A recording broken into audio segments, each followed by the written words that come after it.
ചൂടുപിടിപ്പിച്ച് തിരഞ്ഞെടുപ്പ് പ്രചാരണം കൊഴുക്കുകയാണ്.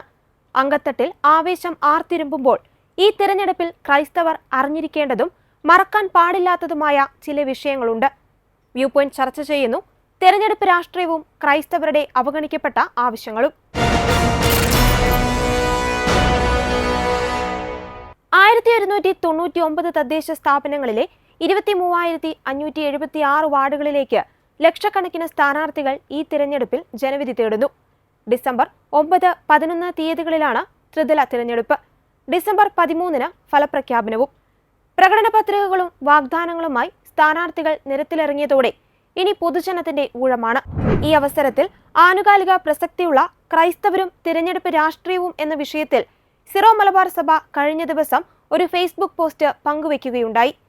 ഈ തിരഞ്ഞെടുപ്പിൽ ക്രൈസ്തവരുടെ രാഷ്ട്രീയം എന്തായിരിക്കും? കത്തോലിക്ക സഭയ്ക്ക് രാഷ്ട്രീയം ഉണ്ടോ എന്നെല്ലാമായിരുന്നു അതിലെ പ്രസക്തമായ ചോദ്യങ്ങൾ. നമുക്കെല്ലാം അറിയാവുന്നതുപോലെ ക്രൈസ്തവരുടെ രാഷ്ട്രീയം ഒരു രാഷ്ട്രീയ പാർട്ടിയല്ല. സമുദായത്തെ മുഴുവനായും ഒരു പാർട്ടിയുടെ മാത്രം വോട്ട് ബാങ്കായി കരുതാനുമാവില്ല. എന്നാൽ സഭയ്ക്ക് കൃത്യമായ രാഷ്ട്രീയമുണ്ട്. അതുപക്ഷെ കക്ഷി രാഷ്ട്രീയമല്ല, മറിച്ച് ദൈവരാജ്യത്തിന്റെ രാഷ്ട്രീയമാണ്. സഭയുടെ രാഷ്ട്രീയത്തെക്കുറിച്ച് സിറോ മലബാർ സഭ പങ്കുവയ്ക്കുന്ന വാക്കുകൾ നാം ശ്രദ്ധിച്ചു കേൾക്കേണ്ടതാണ്. മനുഷ്യനെ അടിമകളാക്കുന്ന സകല വ്യവസ്ഥിതികളിൽ നിന്നുള്ള മോചനം ഉറപ്പാക്കുന്ന മനുഷ്യാന്തസ്സും അവകാശങ്ങളും തുല്യതയും മുറുകെ പിടിക്കുന്ന ഒരു രാഷ്ട്രീയമാണ് സഭയുടേത്. ആ രാഷ്ട്രീയത്തെ മാനിക്കുന്നവരെയാണ് തിരഞ്ഞെടുപ്പിൽ ക്രൈസ്തവർ വിജയിപ്പിക്കേണ്ടത്. അധികാരമോഹികളും നിക്ഷിപ്ത താൽപര്യക്കാരും നീതിപൂർവകമായ നിലപാടുകളെടുക്കുവാൻ ധൈര്യമില്ലാത്തവരും സംഘടിത ശക്തികളുടെ മുൻപിൽ പ്രീണനത്തിന്റെ വിലക്കെട്ട രാഷ്ട്രീയം ശീലമാക്കുന്നവരെയും വിലയിരുത്തുവാനുള്ള സമയമാണിത്. ഭാരതത്തിന്റെ മഹത്തായ ഭരണഘടനയെ മാനിക്കുന്നവരെയാണ് നാം തിരഞ്ഞെടുക്കേണ്ടത്. അല്ലാതെ ഭരണഘടനയുടെ മുകളിൽ തങ്ങളുടെ ശരികൾ സ്ഥാപിക്കുവാൻ ശ്രമിക്കുന്നവരെ പ്രീണിപ്പിച്ചുകൊണ്ട് മറ്റുള്ളവരുടെ ഭരണഘടനാപരമായ അവകാശങ്ങൾ കവർന്നെടുക്കുവാൻ അനുവദിക്കുന്ന ഭീരുക്കളെയോ സ്വാർത്ഥരായ അധികാര മോഹികളെയോ ആകരുത് ഈ തിരഞ്ഞെടുപ്പിൽ നാം പിന്തുണയ്ക്കേണ്ടത്. ഇതോടൊപ്പം നാം ചേർത്ത് വായിക്കേണ്ട ചില ആനുകാലിക സംഭവങ്ങളുമുണ്ട്. രാഷ്ട്ര നിർമ്മാണ പ്രക്രിയയിൽ ഒരു മതേതര രാജ്യത്ത് മതത്തിന് പ്രാധാന്യമില്ലെന്ന് പറയുമ്പോഴും എല്ലാ രേഖകളിലും അതറിയാനായൊരു കോളം നീക്കിവെച്ചിട്ടുണ്ടെന്നത് മറ്റൊരു സത്യമാണ്. അപ്പോൾ ചെറുതല്ലാത്തൊരു പ്രാധാന്യം നാം അറിഞ്ഞോ അറിയാതെയോ മതം ജനാധിപത്യത്തിൽ ചെലുത്തുന്നുണ്ട്. അത് ചിലപ്പോൾ പ്രീണനമായോ അതല്ലെങ്കിൽ അവഗണനയുടെ രൂപത്തിലോ പുറത്തു വരാറുമുണ്ട്. അതിൽ പ്രധാനപ്പെട്ടതാണ് ന്യൂനപക്ഷ സമുദായമായ ക്രൈസ്തവരോടുള്ള സർക്കാരിന്റെ വർഷങ്ങളായുള്ള അവഗണന. കേരളത്തിലെ ക്രൈസ്തവ വിഭാഗങ്ങളുടെ വിദ്യാഭ്യാസപരവും സാമ്പത്തികപരവുമായ പിന്നോക്കാവസ്ഥ പഠിക്കുന്നതിനും അവരുടെ ക്ഷേമത്തിനായി ശുപാർശകൾ സമർപ്പിക്കുന്നതിനുമായാണ് ജസ്റ്റിസ് JB കോശിയുടെ അധ്യക്ഷതയിൽ സംസ്ഥാന സർക്കാർ കമ്മീഷനെ നിയോഗിച്ചത്. പട്ന ഹൈക്കോടതി മുൻ ചീഫ് ജസ്റ്റിസും കേരള ഹൈക്കോടതി മുൻ ആക്ടിംഗ് ചീഫ് ജസ്റ്റിസുമായിരുന്ന ജസ്റ്റിസ് JB കോശിയായിരുന്നു കമ്മീഷൻ അധ്യക്ഷൻ. കമ്മീഷൻ സംസ്ഥാനത്തുടനീളം വിപുലമായ തെളിവെടുപ്പുകൾ നടത്തുകയും ഏകദേശം 4.87 ലക്ഷം നിവേദനങ്ങൾ സ്വീകരിക്കുകയും ചെയ്തു. സമഗ്രമായ പഠനങ്ങൾക്ക് ശേഷം ഏകദേശം 500ഓളം ശുപാർശകളടങ്ങിയ റിപ്പോർട്ട് അദ്ദേഹം 2023 മെയ് മാസത്തിൽ സംസ്ഥാന സർക്കാരിന് സമർപ്പിച്ചു. JB കോശി കമ്മീഷൻ റിപ്പോർട്ടിലെ പ്രധാന ശുപാർശകൾ ക്രൈസ്തവ വിഭാഗങ്ങളുടെ സമഗ്രമായ ക്ഷേമം ലക്ഷ്യമിട്ടിട്ടുള്ളതാണ്. PC നിയമനങ്ങളിൽ പരിവർത്തിത ക്രൈസ്തവർക്കും പിന്നോക്ക വിഭാഗങ്ങൾക്കും കൂടുതൽ സംവരണം നൽകുക, അവരുടെ പ്രശ്നങ്ങൾ പഠിക്കുവാൻ ഒരു പ്രത്യേക കമ്മീഷനെ നിയോഗിക്കുക എന്നിവയാണ് പ്രധാന നിർദ്ദേശങ്ങൾ. വിദ്യാഭ്യാസ രംഗത്ത് ക്രിസ്ത്യൻ ന്യൂനപക്ഷം കൂടുതലുള്ള തീരദേശ മലയോര മേഖലകളിൽ ഉന്നത വിദ്യാഭ്യാസ സ്ഥാപനങ്ങളും സിവിൽ സർവീസ് പരിശീലന കേന്ദ്രങ്ങളും സ്ഥാപിക്കണമെന്നും ഹോസ്റ്റൽ സൗകര്യം സൗജന്യമായി നൽകണമെന്നും ശുപാർശ ചെയ്യുന്നു. സാമ്പത്തിക ക്ഷേമത്തിനായി മദ്രസ അധ്യാപകർക്കുള്ളതിന് സമാനമായി സൺഡേ സ്കൂൾ അധ്യാപകർക്ക് ക്ഷേമനിധി ബോർഡ് രൂപീകരിക്കണം. കൂടാതെ വായ്പയെടുത്ത കർഷകരെ ജപ്തി നടപടികളിൽ നിന്ന് സംരക്ഷിക്കുക, കർഷക പെൻഷൻ നടപ്പിലാക്കുക, മലയോര മേഖലയിലെ വന്യജീവി ആക്രമണത്തിന് ഇരയാകുന്നവർക്ക് നഷ്ടപരിഹാരം നൽകുക തുടങ്ങിയ നിർദ്ദേശങ്ങളും റിപ്പോർട്ടിൽ ഉൾപ്പെടുത്തിയിട്ടുണ്ട്. എന്നാൽ വർഷങ്ങളായി സർക്കാർ ഇത് പുറത്തുവിടാതിരിക്കുകയാണ്. പാലോളി മുഹമ്മദ് കുട്ടി കമ്മീഷൻ റിപ്പോർട്ട് പുറത്തുവിടുകയും നടപടി സ്വീകരിക്കുകയും ചെയ്ത സർക്കാർ മതസാമുദായിക നേതാക്കൾ ഒന്നടങ്കം ചോദിച്ചിട്ടും റിപ്പോർട്ട് പുറത്തുവിടുവാനോ വിവരാവകാശ പ്രകാരം ഉന്നയിച്ച ചോദ്യങ്ങൾക്ക് വ്യക്തമായ മറുപടി തരുവാനോ തയ്യാറായില്ല. JB കോശി കമ്മീഷൻ ക്രിസ്ത്യാനികളുടെ പിന്നോക്കാവസ്ഥ പഠിക്കുവാൻ 2019 പിണറായി സർക്കാർ രൂപീകരിച്ച കമ്മീഷനാണ്. ആ കമ്മീഷൻ 2021 വളരെ സമഗ്രമായി പഠനം നടത്തി റിപ്പോർട്ട് സർക്കാരിന് സമർപ്പിച്ചിട്ടുണ്ട്. ഇന്ന് 2025 സെപ്റ്റംബർ മാസമാണ്. ഈ നിമിഷം വരെയും ആ റിപ്പോർട്ടിൽ എന്താണെന്നോ ആ റിപ്പോർട്ട് എവിടെയാണെന്നോ അത് പബ്ലിഷ് ചെയ്യാത്തത് എന്താണെന്നോ സർക്കാർ പറയാൻ തയ്യാറാകുന്നില്ല. മറ്റൊന്നും കൊണ്ടല്ല, ആ റിപ്പോർട്ട് പുറത്തു വന്നാൽ അതിന് ക്രിസ്ത്യാനിക്ക് ചില നേട്ടങ്ങളുണ്ടാകുമെന്നുള്ള കാര്യത്തിൽ ഒരു സംശയമില്ല. ഇത്തരം സന്ദർഭങ്ങളിൽ ഭാരതീയ ജനതാ പാർട്ടിയുടെ നേതൃത്വവും ഞങ്ങളുമൊക്കെ ഈ റിപ്പോർട്ട് പുറത്തു വരണമെന്ന് ആവശ്യപ്പെടുകയും അതിന് എതിരെ സമരം സംഘടിപ്പിക്കുകയുമൊക്കെ ചെയ്യുമ്പോൾ അത് എന്തുകൊണ്ടാണെന്ന് ഇതുവരെയും കേരള സമൂഹം ചർച്ച ചെയ്യപ്പെടാത്തതിൻ്റെ ഏറ്റവും വലിയ പ്രശ്നം, ഇവിടെ ഭരിക്കുന്ന ഇടതുപക്ഷ ജനാധിപത്യ മുന്നണിക്കും പ്രതിപക്ഷത്തിരിക്കുന്ന കോൺഗ്രസിനും ഇന്ന് ആ റിപ്പോർട്ട് പുറത്തു വരുന്ന ഇഷ്ടമല്ല. കാരണം സ്വാഭാവികമായും ക്രിസ്ത്യാനിക്ക് അനുകൂലമായ റിപ്പോർട്ട്, അത് ന്യൂനപക്ഷ അവകാശങ്ങളെ സംബന്ധിച്ചുള്ള റിപ്പോർട്ടുകളാണ് കൂടുതൽ വരാനുള്ളത്. അങ്ങനെ റിപ്പോർട്ട് പുറത്തു വരുമ്പോൾ ഇതര സമുദായങ്ങൾക്ക് നഷ്ടമുണ്ടാകുമോ എന്നുള്ള ഭയവും, അതിനെ ഇതര സമുദായങ്ങൾക്കിടയിൽ മുന്നണികൾക്ക് വോട്ട് ചോർച്ചയുണ്ടാകുമോ എന്നുള്ള വലിയ ഭയവുമാണ് അവരത് പുറത്തുവിടാൻ വിടാത്തതിന് കാര്യം. എന്നാൽ ഇവിടെ ഒരു വിവേചനത്തിൻ്റെ പ്രശ്നമുണ്ട്, ഡിസ്ക്രിമിനേഷൻ. 2007 അന്നത്തെ VS അച്യുതാനന്ദൻ സർക്കാർ ഇതുപോലെ തന്നെ ഒരു റിപ്പോർട്ട് തയ്യാറാക്കി. മുസ്ലിം സമുദായത്തിൻ്റെ പിന്നോക്കാവസ്ഥ പഠിക്കുവാനായി പാലോളി മുഹമ്മദ് കമ്മിറ്റി അന്ന് നിയോഗിച്ചു. ആ report 2007 Paloli Muhammad committee report പുറത്തു വന്നു. ആ റിപ്പോർട്ട് സമർപ്പിച്ച് 1 മാസം കൊണ്ട് ആ റിപ്പോർട്ടിൽ പറഞ്ഞ നിർദ്ദേശങ്ങൾ മുഴുവൻ കേരളത്തിൽ നടപ്പിലാക്കാൻ കഴിഞ്ഞു. ഞങ്ങളും സന്തോഷം രേഖപ്പെടുന്നു. കാരണം അത് പിന്നോക്കാവസ്ഥയുള്ളൊരു സമുദായത്തിന് ആവശ്യമായിരുന്നു. എന്നാൽ ആ പിന്നോക്കാവസ്ഥയുള്ള മറ്റൊരു സമുദായമായ ക്രൈസ്തവരോട് അല്ലെങ്കിൽ ക്രിസ്ത്യാനികളോട് എന്തുകൊണ്ടാണ് സർക്കാർ JB Koshy commission report, Paloli Muhammad committee report പോലെ തന്നെ ഉള്ള JB കോശി കമ്മീഷൻ റിപ്പോർട്ട് പുറത്തുവിടാൻ തയ്യാറാകാത്തത്? ഇത് ദേശീയ തലത്തിൽ സച്ചാർ കമ്മിറ്റിയുടെ അടിസ്ഥാനത്തിലാണ് പാലോളി മുഹമ്മദ് കമ്മിറ്റി വന്നത്. ഇവിടെ കഴിഞ്ഞ തെരഞ്ഞെടുപ്പിന് മുമ്പ് പിന്നോക്കാവസ്ഥ പഠിക്കാനെന്ന് പറഞ്ഞുകൊണ്ട് ക്രൈസ്തവരുടെ വോട്ട് കിട്ടുവാനായി പിണറായി കൊണ്ടുവന്ന ഈ കമ്മിറ്റി റിപ്പോർട്ട് പുറത്തു വന്നില്ലെന്ന് മാത്രമല്ല, ഈ പുറത്തു വരാത്തതിനെ സംബന്ധിച്ച് കോൺഗ്രസിന് ഒരു പരാതിയില്ല എന്നുള്ളത് വലിയ ആകുലതയാണ്. അത് മുമ്പേ പറഞ്ഞ പോലെ ഒരു വിവേചനമാണ്. അതുകൊണ്ട് തന്നെ ഭാരതീയ ജനതാ പാർട്ടി ആ റിപ്പോർട്ട് പുറത്തുവിടണമെന്ന്, ആ റിപ്പോർട്ട് മുനമ്പം വിഷയത്തിലെ അനീതി നിറഞ്ഞ പക്ഷം ചേരൽ മുനമ്പത്തെ നെഞ്ചിലേറ്റിയ കേരള സമൂഹത്തിന് മറക്കാനാവാത്തതാണ്. അതിനായി ആദ്യം മുതൽ നിലകൊണ്ട ഫാദർ ജോഷി മയ്യാറ്റിലച്ചന്റെ വാക്കുകളിൽ നിന്ന് അത് വ്യക്തമാണ്. ഈ വിഷയത്തിൽ അദ്ദേഹത്തിന്റെ പ്രതികരണം കേരള സമൂഹം മറക്കാൻ പാടില്ലാത്തതാണ്. ഡിവിഷൻ ബെഞ്ചിന്റെ വിധി വന്നിട്ട് 40 ദിവസങ്ങൾ പിന്നിട്ടിരിക്കുന്നു.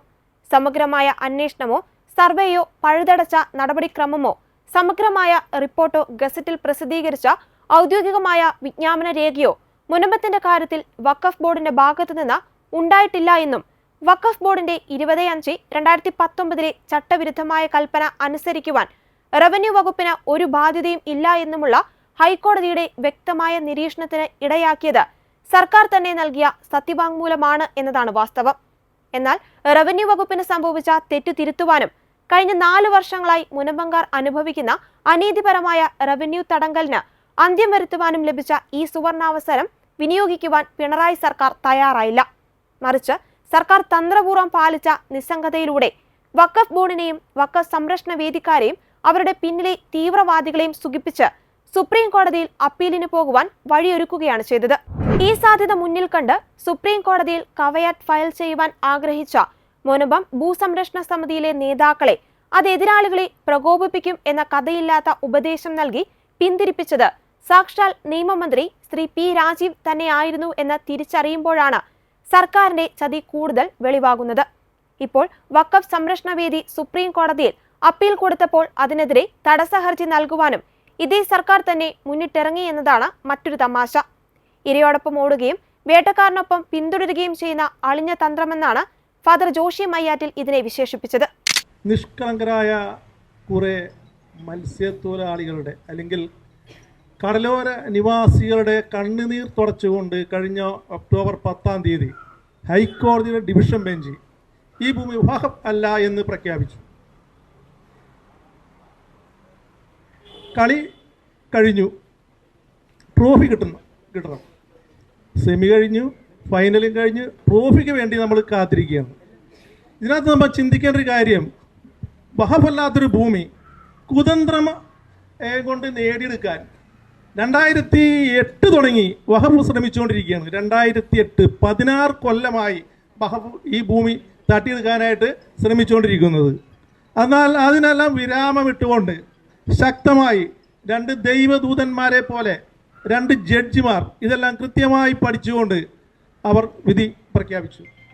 ഇത് വഖഫല്ല, നമുക്ക് എല്ലാവർക്കും സന്തോഷിക്കാം. എന്നാൽ ഈ വിധി നടപ്പാക്കി തരാൻ, ഈ റവന്യൂ അവകാശം നമുക്ക് പുനഃസ്ഥാപിച്ചു തരാൻ ഇതുവരെയും ഗവൺമെന്റിന് കഴിഞ്ഞിട്ടില്ല. ഈ തെരഞ്ഞെടുപ്പിൽ ആർക്ക് വോട്ട് ചെയ്യണമെന്നുള്ളത് മുനമ്പം ജനതയെ സംബന്ധിച്ച് ഏറെ സങ്കീർണമായ വിഷയമാണ്. മുനമ്പം വഖഫല്ലെന്ന കോടതി വിധി വന്നിട്ടും നടപടിയെടുക്കാത്ത പിണറായി സർക്കാരും മൗനം വച്ചിക്കുന്ന പ്രതിപക്ഷവും ചട്ടങ്ങൾ തയ്യാറാക്കുന്നതിൽ അലംഭാവം കാണിക്കുന്ന കേന്ദ്രം ഭരിക്കുന്ന BJPയും വാഗ്ദാനങ്ങൾക്കപ്പുറം നിങ്ങളിൽ ആരെങ്കിലും ഈ വിഷയത്തിൽ പ്രശ്നപരിഹാരത്തിനെത്തിയിരുന്നെങ്കിൽ നിങ്ങളെ വിശ്വസിക്കുവാനും ജയിപ്പിക്കുവാനും കടലിന്റെ മക്കൾ നിങ്ങൾക്ക് മുമ്പേ മുന്നിട്ടിറങ്ങുമായിരുന്നു. നമുക്കറിയാം, ആ വാക്കുകളല്ല നമുക്ക് വേണ്ടത്, പ്രവൃത്തികളാണ്. നമ്മുടെ മാതാവിൻ്റെ മുറ്റത്ത് വന്ന് ഒത്തിരിയേറെ വാഗ്ദാനം നൽകിയവർ നമുക്കുണ്ട്. 10 മിനിറ്റ് മുതൽ 3 ആഴ്ചകൾ വരെ അകന്ന് ഇപ്പോഴും കളി കാണുന്നവരുമുണ്ട്. എന്നാൽ ആത്മാർത്ഥമായിട്ട് ഇവിടെയുള്ള ഓരോരുത്തർക്കും പറയാൻ സാധിക്കുന്നത് ഈ പ്രശ്നം ഇനിയും പരിഹരിച്ചിട്ടില്ല. എന്ത് തന്നെ എക്സ്ക്യൂസ് പറഞ്ഞാലും തീർച്ചയായിട്ടും ഇന്നും 400-ാം ദിവസം ഇവരിവിടെ ഇരിക്കുന്നതിന് കാരണം ഈ പ്രശ്നം പരിഹരിച്ചിട്ടില്ല എന്ന് തന്നെയാണ്. ഇനിയെങ്കിലും രാഷ്ട്രീയ പാർട്ടികളുടെ നേതാക്കളുടെ കണ്ണുകൾ തുറക്കണമെന്നും ഇലക്ഷന് മുമ്പെങ്കിലും ഈ പ്രശ്നം പരിഹരിക്കപ്പെടണമെന്നാണ് ഞങ്ങൾ ഓരോരുത്തരും ആഗ്രഹിക്കുന്നത്. ഇലക്ഷൻ വരുമ്പോൾ ആർക്കിനി വോട്ട് ചെയ്യും? അതിന് വലിയൊരു ചോദ്യമായിട്ട് നിൽക്കുകയാണ്. കാരണം ഒരു പാർട്ടിയും നമ്മുടെ പ്രശ്നങ്ങൾ പരിഹരിച്ചിട്ടില്ല. ഒരു ജനാധിപത്യത്തിൽ ഇലക്ഷൻ വരുന്നത് നമ്മുടെ ആവശ്യങ്ങൾക്ക് വേണ്ടി നമ്മൾ തിരഞ്ഞെടുക്കുന്ന ഒരു വ്യക്തി നമ്മുടെ ആവശ്യങ്ങൾക്ക് വേണ്ടി നമ്മുടെ കൂടെ ഉണ്ടാകുമെന്ന പ്രതീക്ഷയോടുകൂടിയാണ് ഓരോ വ്യക്തിയും ഇലക്ഷന് വേണ്ടി ബൂത്തിലേക്ക് പോകുന്നത്. എന്നാൽ ഇവിടെ ഇലക്ഷൻ വരുമ്പോൾ ആർക്കിനി വോട്ട് ചെയ്യും എന്നതാണ് ഏറ്റവും വലിയ ചോദ്യം. നമ്മുടെ പ്രശ്നങ്ങൾ പരിഹരിച്ചിട്ടില്ല. 400 ദിവസങ്ങളായി, എല്ലാവർക്കും ഇത് അറിയാം. പണം കൊടുത്തു വാങ്ങിയ ഭൂമി ഹൈക്കോടതി വിധി വരികയും ചെയ്തു. എന്നിട്ടും ഈ പ്രശ്നം പരിഹരിക്കാതെ തന്നെ മുന്നോട്ട് പോവുകയാണ്. ഈ ഒരു അവസരത്തിൽ ഈ 610 കുടുംബങ്ങളിൽ നിന്നും ഈ കഴിഞ്ഞ ദിവസങ്ങളിൽ ഒത്തിരി ചോദ്യങ്ങൾ എന്നോട് ചോദിക്കുകയുണ്ടായി. വോട്ട് ചെയ്യേണ്ട ആവശ്യമുണ്ടോ? പ്രത്യേകിച്ച് യുവാക്കളുടെ ഒരു ചോദ്യമാണിത്. ഇലക്ഷൻ ID എടുക്കാനായിട്ട് ഞാൻ പലരോടും ആവശ്യപ്പെട്ടപ്പോഴും ID ആയിട്ട് നിന്നോട്ടെ അച്ഛാ, പക്ഷേ എന്തിനാണ് ഞാൻ വോട്ട് ചെയ്യേണ്ടത്? ആർക്കാണ് ഞാൻ വോട്ട് ചെയ്യേണ്ടത്? ചോദ്യത്തിന് എനിക്ക് ഉത്തരമില്ല. കാരണം നമ്മുടെ പ്രശ്നങ്ങൾ ഇനിയും പരിഹരിച്ചിട്ടില്ല. അടുത്ത തലമുറ കാണുന്നത് രാഷ്ട്രീയ നേതാക്കൾ വാക്ക് പറഞ്ഞിട്ടത് പാലിക്കാതെ വരുമ്പോൾ സൈലൻ്റായിട്ട് തന്നെ ഞങ്ങൾ വോട്ട് ചെയ്യില്ല എന്ന രീതിയിലാണ് പലരും ഇന്ന് ചിന്തിച്ചു കൊണ്ടിരിക്കുന്നത്. എനിക്കറിയാം 610 കുടുംബങ്ങളിലും പലരും ചിന്തിക്കുന്നത് ഒന്നില്ലെങ്കിൽ ഇലക്ഷൻ ബഹിഷ്കരിക്കുക, അല്ലെങ്കിൽ നോട്ട് ചെയ്യുക, ഇനി എന്തെങ്കിലും ഒരു തേർഡ് ഓപ്ഷൻ നമുക്ക് ഉണ്ടോ എന്ന ചിന്ത കൂടി പലർക്കും വന്നുകൊണ്ടിരിക്കുകയാണ്. കാരണം ഒരു പാർട്ടി നമ്മളെ സഹായിച്ചിട്ടില്ല. ഇവിടെ വന്ന് എന്നെ കാണാൻ വന്ന 3 കാൻഡിഡേറ്റ്സോട് ഞാൻ പറഞ്ഞ കാര്യം ഇത് മാത്രമാണ്. ഇലക്ഷന് മുമ്പ് ഈ പ്രശ്നം പരിഹരിക്കുകയാണെങ്കിൽ തീർച്ചയായിട്ടും ആളുകൾക്ക് ആർക്ക് വോട്ട് ചെയ്യണമെന്നൊരു തീരുമാനം എടുക്കാനായിട്ട് എളുപ്പമായിരിക്കും. എന്നാൽ പ്രശ്നം പരിഹരിച്ചില്ലെങ്കിൽ വോട്ട് ചെയ്യാൻ പോകുമ്പോൾ ആത്മാർത്ഥമായിട്ട് ആർക്ക് ചെയ്യണമെന്ന ചോദ്യം എല്ലാവർക്കുമുണ്ട്. അതെ, നമ്മുടെ കൂടെ നിൽക്കാതെ, നമ്മുടെ പ്രശ്നങ്ങൾ പരിഹരിക്കാതെ, നമ്മുടെ കൂടെ ആയിരിക്കും ഇനി പ്രശ്നങ്ങൾ ഭാവിയിൽ പരിഹരിക്കാമെന്ന് പറയുന്നവരുടെ കൂടെ എങ്ങനെ നമുക്ക് വിശ്വസിച്ച് നിൽക്കാൻ സാധിക്കും? അതെ സ്നേഹമുള്ളവരെ, ഈ 400-ാം ദിവസത്തിലേക്ക് കടക്കുമ്പോൾ ഇനിയും നമ്മുടെ ആശ്രയം ദൈവത്തിലുണ്ട്. തീർച്ചയായിട്ടും നമ്മുടെ ഈ പ്രശ്നം മനസ്സിലാക്കിക്കൊണ്ട് നമ്മുടെ രാഷ്ട്രീയ നേതാക്കളും എല്ലാ പാർട്ടികളും കണ്ണു തുറന്ന് ഈ സാധാരണ മത്സ്യത്തൊഴിലാളികളുടെ പ്രശ്നങ്ങൾ പരിഹരിക്കുമെന്ന് ഞാൻ പ്രത്യാശിക്കുന്നു. ന്യൂനപക്ഷ ക്ഷേമ പദ്ധതികളിലെ 80:20 എന്ന അന്യായമായ അനുപാതം, ക്രൈസ്തവ സ്ഥാപനങ്ങൾക്ക് നേരെ നടന്ന അധിനിവേശ ശ്രമങ്ങളിൽ പുലർത്തിയ കുറ്റകരമായ മൗനം, ഭിന്നശേഷി വിഷയത്തിലെ ഇരട്ട നീതി, മലയോര കർഷകരോടുള്ള സമീപനം, വന്യജീവി ശല്യം നിയന്ത്രിക്കുന്നതിൽ നാളിതുവരെ പുലർത്തിയ നിരുത്തരവാദപരമായ മൗനം, EWS സംവരണം, ക്രിസ്ത്യൻ എയ്ഡഡ് അധ്യാപകരുടെ വിഷയത്തിൽ അനുകൂലമായ ഉത്തരവിറക്കാതെ കണ്ണിൽ പൊടിയിടാൻ മാത്രമായി നടത്തിയ ചർച്ചകളെല്ലാം ചില പ്രീണന രാഷ്ട്രീയത്തിന്റെ ബാക്കി പത്രമായി വേണം കണക്കാക്കാൻ. ഇതുമാത്രമോ? തൊമ്മൻകുത്ത് കൈവശ ഭൂമിയിലെ കുരിശ് തകർത്തുകൊണ്ടും കുരിശിന്റെ വഴി തടഞ്ഞുവെച്ചുകൊണ്ടും വനംവകുപ്പ് ഉദ്യോഗസ്ഥർ കാട്ടിയത് കടുത്ത ധാർഷ്ട്യമാണ്. പരുന്തുംപാറയിൽ പട്ടയ വ്യവസ്ഥ ലംഘിച്ച അനേക നിർമ്മിതികൾ ഉണ്ടായിരിക്കെ അവയിലൊന്നും തൊടാതെ കുരിശു തകർക്കുവാൻ മാത്രമാണ് റവന്യൂ വകുപ്പ് ഉദ്യോഗസ്ഥർ ശ്രദ്ധിച്ചത്. ഞായറാഴ്ചകളും ക്രൈസ്തവരുടെ വിശേഷ ദിവസങ്ങളും പ്രവൃത്തി ദിനങ്ങളാക്കിക്കൊണ്ടുള്ള ഉത്തരവുകൾ പല വകുപ്പുകളിൽ നിന്നും ഇറങ്ങുന്നത് സാധാരണമായിരിക്കുകയാണ്. സഭാ പ്രവർത്തനങ്ങൾക്കല്ല, സമുദായ അംഗങ്ങളുടെ സാമൂഹികവും വിദ്യാഭ്യാസപരവും സാമ്പത്തികവുമായ പുരോഗതിക്കും ക്ഷേമത്തിനും ഉതകുന്ന പദ്ധതികളാണ് സർക്കാരിൽ നിന്നും ന്യൂനപക്ഷ വകുപ്പിൽ നിന്നും പ്രതീക്ഷിക്കുന്നത്. ഇതെല്ലാം ഓർമ്മയിൽ സൂക്ഷിച്ചുകൊണ്ടാകട്ടെ നിങ്ങളുടെ വിലയേറിയ ഓരോ വോട്ടും.